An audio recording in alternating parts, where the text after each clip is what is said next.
Hey, you know what? At some point, growth stops about doing more, and it really starts with choosing how to scale. My guest today has been living this. He's on a scaling path. In fact, when we were talking about doing this interview, he said, "Well, we're just all about scaling." So I'm going to share today what he's learned and what might be some changes that you need to do if you really want to grow and scale your business. Stick around. This is the Franchise Pitfalls and Profit Show. Each week, we bring you the challenges and triumphs of being in the franchise development and consulting business. The things you need to make money faster. And now your host, one of the most successful franchise developers in North America, Don Shin.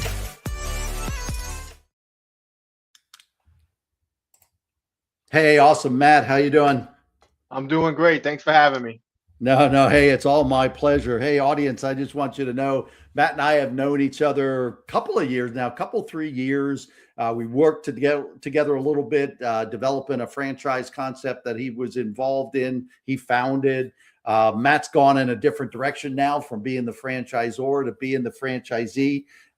So with my theme in Franchise Pitfalls and Profits podcast has been really around scaling.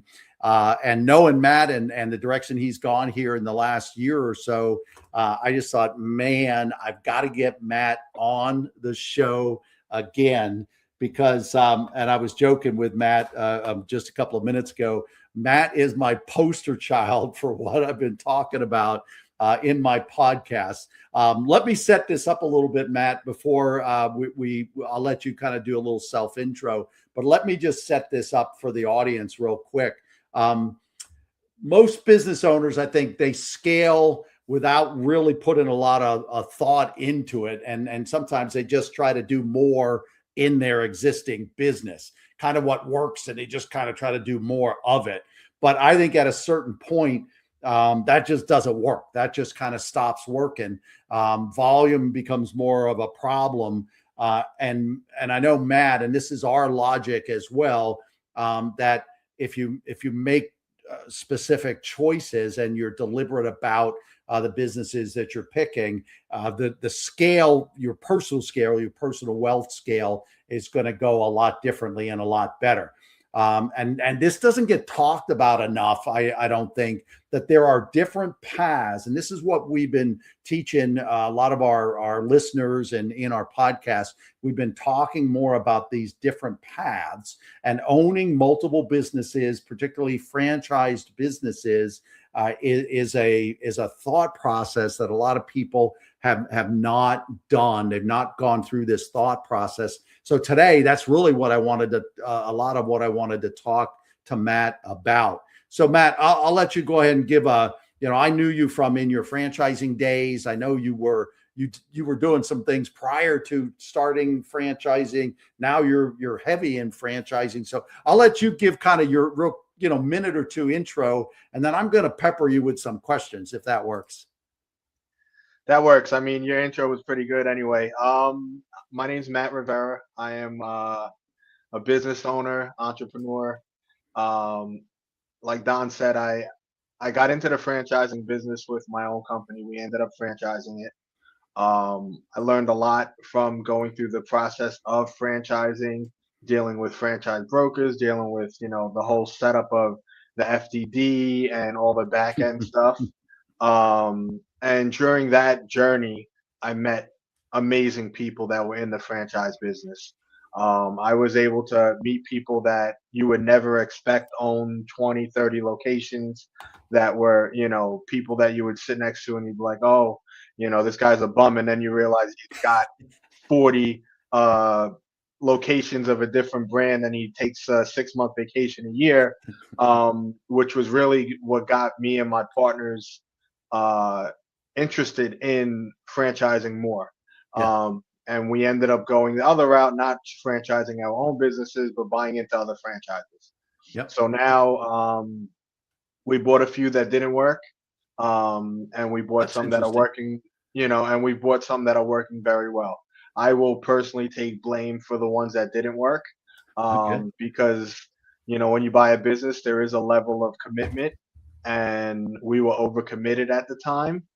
So now, like Don said, the last year and a half, 2 years, we became super focused. Our goal really is to grow, scale, and take the brands we have to the next level. And that's why I'm here. Awesome, man. That is so awesome. This is just going to be such a great interview. I appreciate all of that. So tell me a little bit about the choice. Did you feel they were the wrong franchises for you in the long run?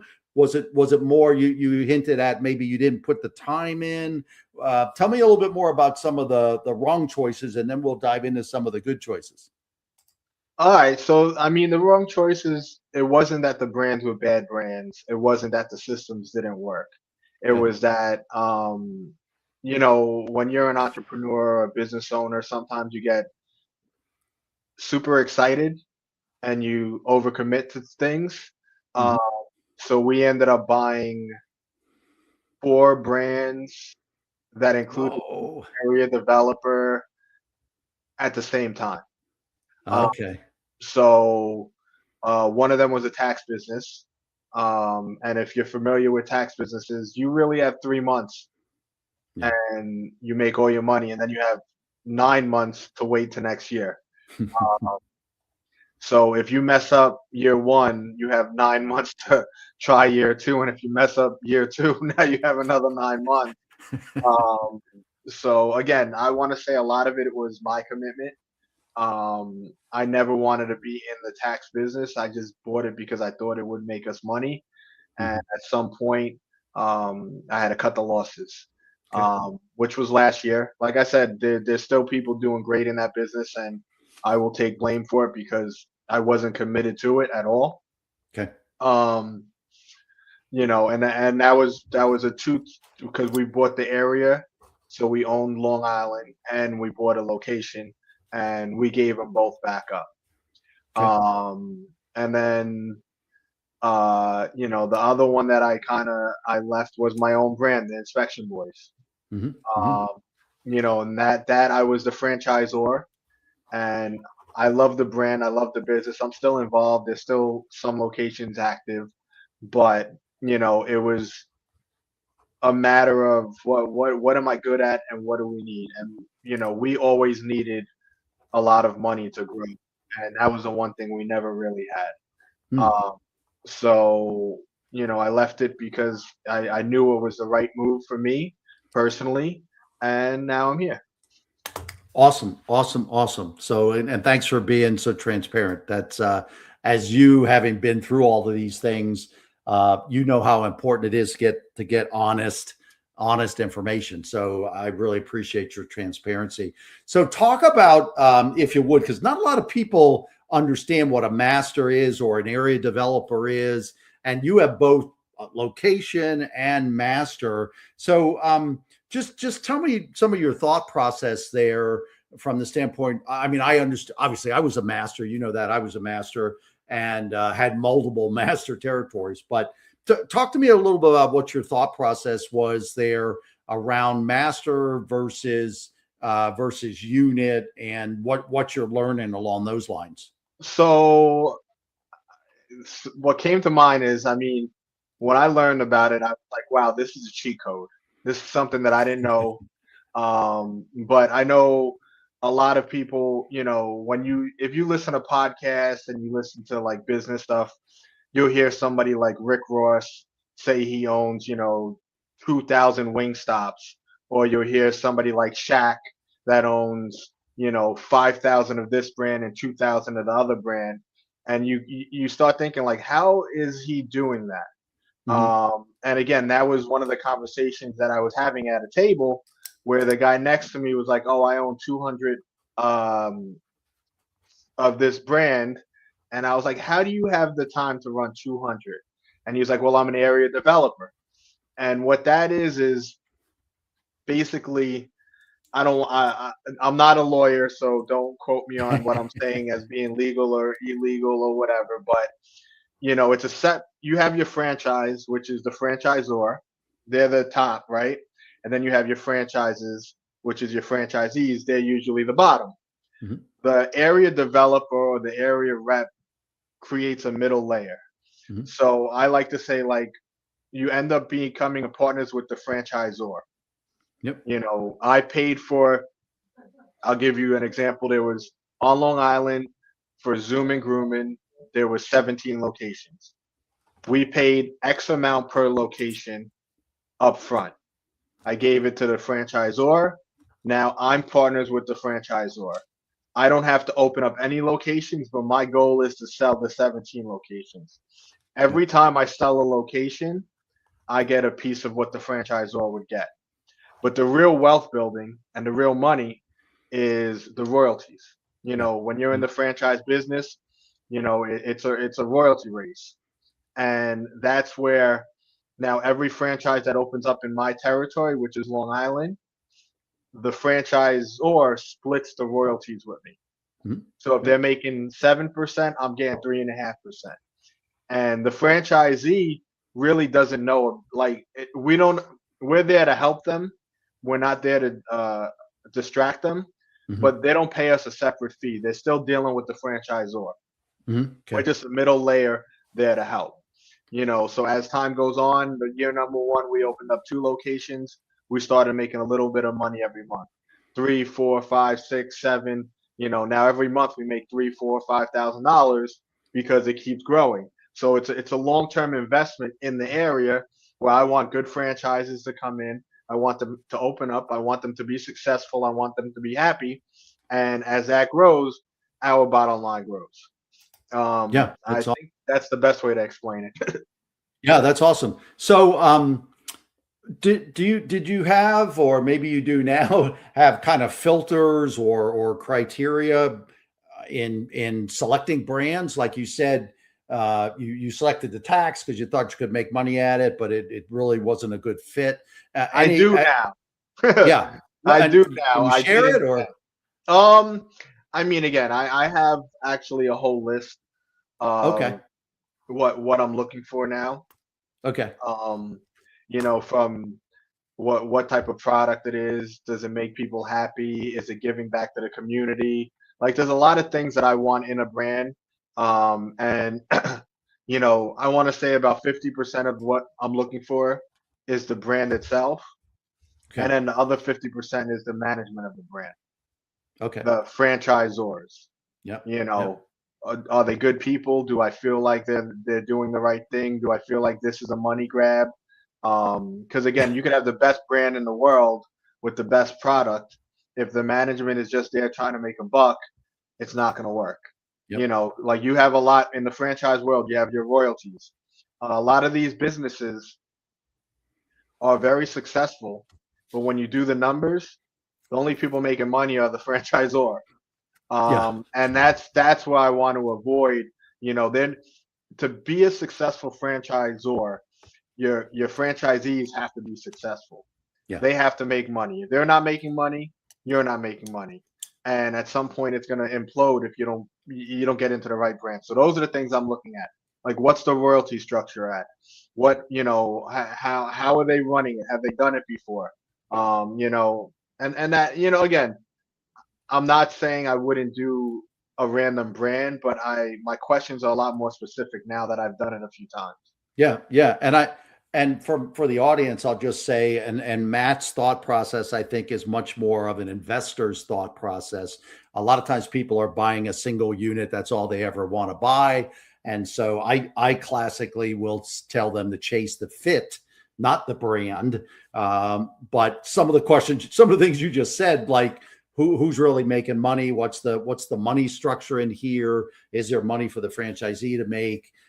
Those are still good questions, even if for a solo person buying the business. So I think that's I don't often get people on with a multiple location or master mindset. So I think that was really, really good. Let me shift gears. From the standpoint of scaling, any lessons that you've learned over the last year or two from the standpoint of scaling with multiple businesses? You and I were joking. You could go ahead and lift up EOS there if you want. You and I, I'll put in a plug for. I make no money on EOS, so But any things you've been learning over the course of now mobile businesses? You've gotten rid of a couple, just from the whole standpoint of scaling. Any thoughts there or advice? I mean, as with everything else, when you're looking at a franchise, right? The key words that everyone always talks about, systems and processes. So if you're a franchisee, you want to make sure that the franchise you're buying into has systems and processes. Now, as you start to grow multiple franchises, multiple brands, it's the same thing, systems and processes. What are you doing to grow that brand? It all comes down to people. Okay. For me, it's not really the brand; it's the people. Who's going to run it? Who's going to be in charge? Do we have the right systems and processes in place to make it successful? Yep. Because again, everything it kind of starts to feel the same. You open up this brand, you open up that brand. The systems and processes, they're all repeatable. Your marketing, your sales teams, you're doing the same thing. It's just you're selling a different product. So I always look at like, okay, how many people do I think I'm going to need to make this successful? Yeah. And Yeah. then am I going to be profitable? Because now I'm looking at it, like you said, as an investor. Yep. So I'm not looking at it like the man in the van business. I'm looking Right. at it like I plan on hiring the man in the van. Right. Right. So does the numbers still work when you hire that person? Yeah. That's Yeah. really what you have to look at, because a lot of people get confused. You'll hear it said, when you buy your first franchise, you bought your first real job. Yeah. Because if they're not understanding the numbers, and when you're going into business, you're going to work harder on it. It's your business, and sometimes you're going to make less than you were making at your real job. But it's learning that and learning how to scale, learning how to hire, learning how to put the pieces in place is when you start making real money, and where you're able to appreciate being a business owner. Yeah. And that's the thing. It's really, like I said, it's the people, getting the right team in place. That's huge. That's huge. Um, Sometimes we talk to people, Matt, as far as selection of the businesses. Sometimes we talk to people about, well, you already have a target client, you already have a customer base. If you could sell more to that same customer base, but a totally different type of product or service, we often talk about scaling that way. Did that factor in at all? Your selections, or are they?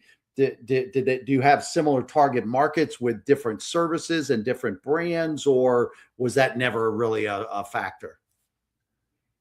It is a factor. I Things have been changing. But again, like I said, marketing's marketing. Most of my businesses are marketed heavily online, social media, Cool. Facebook, LinkedIn, Instagram.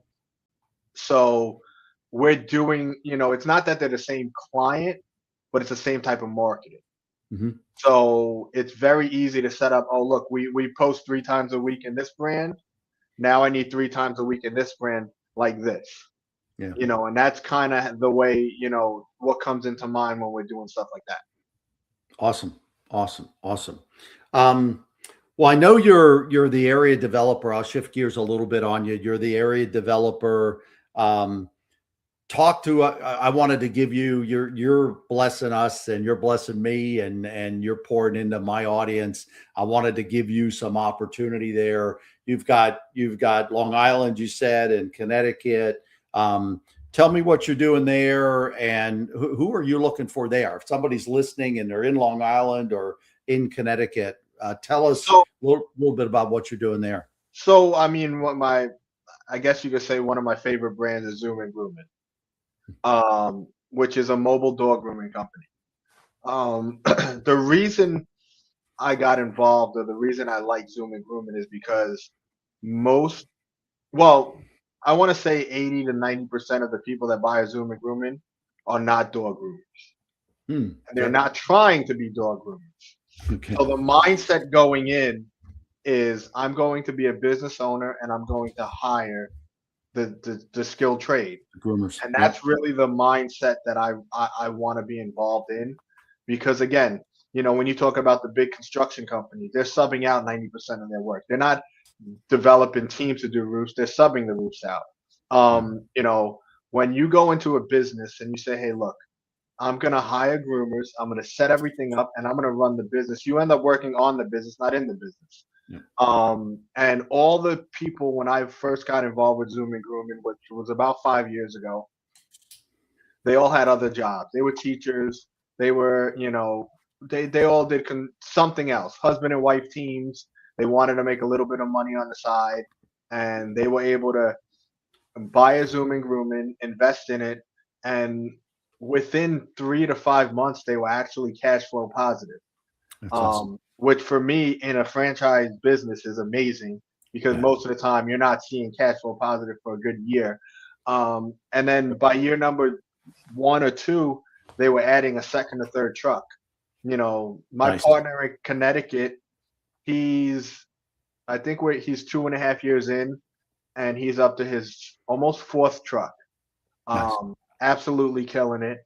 And again, we're talking a few hours a week he's working on this business, and Right. it's money in his pocket. So what we're looking for again is someone that wants to run a business, someone that's willing to put the work in. There is no, people think like, oh, it's a McDonald's, I'm going to buy it and I'm just going to make money day one. I haven't found that secret sauce out in any of the businesses we've bought. So we're looking for somebody that's going to actually want to work. You're going to have to figure it out. You're going to have to train. But at the same time, you want to be able to scale.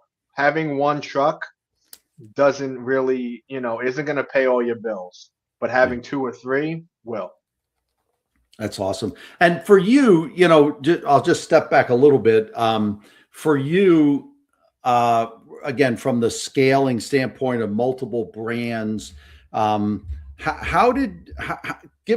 me your thoughts and your feelings on and the experience on how managing all of that and managing your time. How did that go? Were there things you learned? Any secrets for anybody else thinking about doing it? Like I said, key people. Okay. Putting the right people in the right seats. You always want to take everything on and do it yourself. Learning how to delegate is really the key. Because at the end of the day, I had a conversation with somebody the other day, and I was complaining about fixing grooming trucks. And I was like, the last week it was so cold. I mean, we're in the Northeast, so the last month has been freezing. And every day I was working on these trucks, and I was just kind of complaining. I really wasn't upset, but I was just saying, it kind of sucks doing all of this work. And he was like, well, where's the best use of your time? Paying someone to do that or physically doing it? And after I thought about it, I'm like, he's right. Why am I actually doing this? I got to find somebody to do it. So, looking forward for next winter, I will have somebody on payroll fixing the trucks.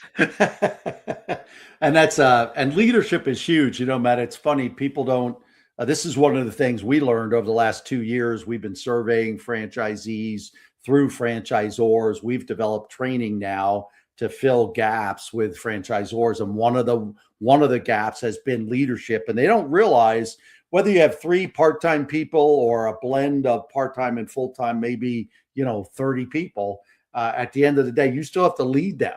And so leadership is huge, but I love that you're going back to your focus on getting the right people on the bus, as the saying goes, is awesome.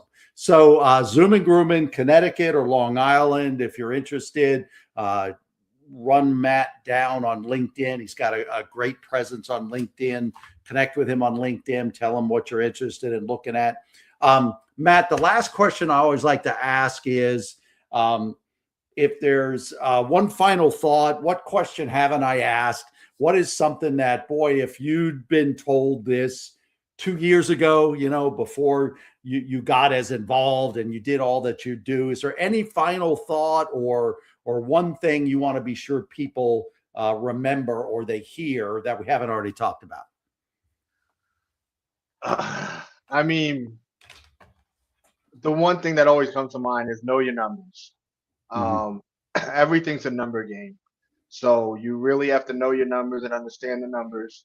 And then the biggest thing that, the last 2 years for me has been is I like to live in a 10-year world.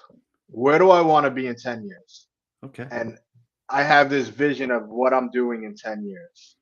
And Cool. now with every choice, every business opportunity, every investment, I weigh it against that 10-year. Does that fit that 10-year person?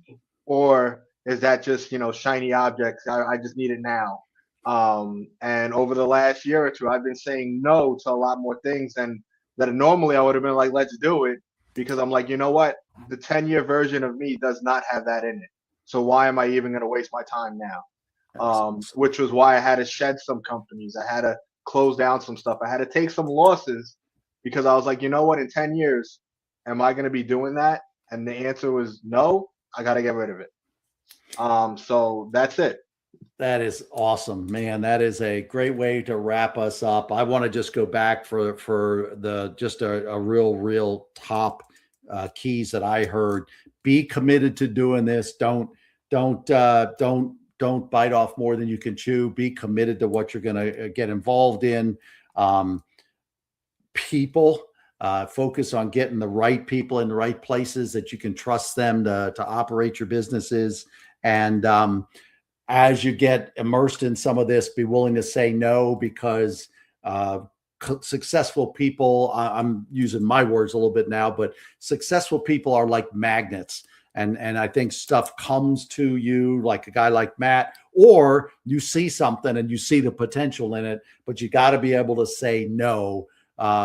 In Matt's case, for his 10-year, the 10-year Matt, but in other cases, sometimes it's workload or family commitments as well, and so on. So be willing to say no. Matt, man, you're awesome. Thanks for pouring into us. I appreciate you. And audience, if you like the podcast, like us, follow us, subscribe. We appreciate you. Thank you.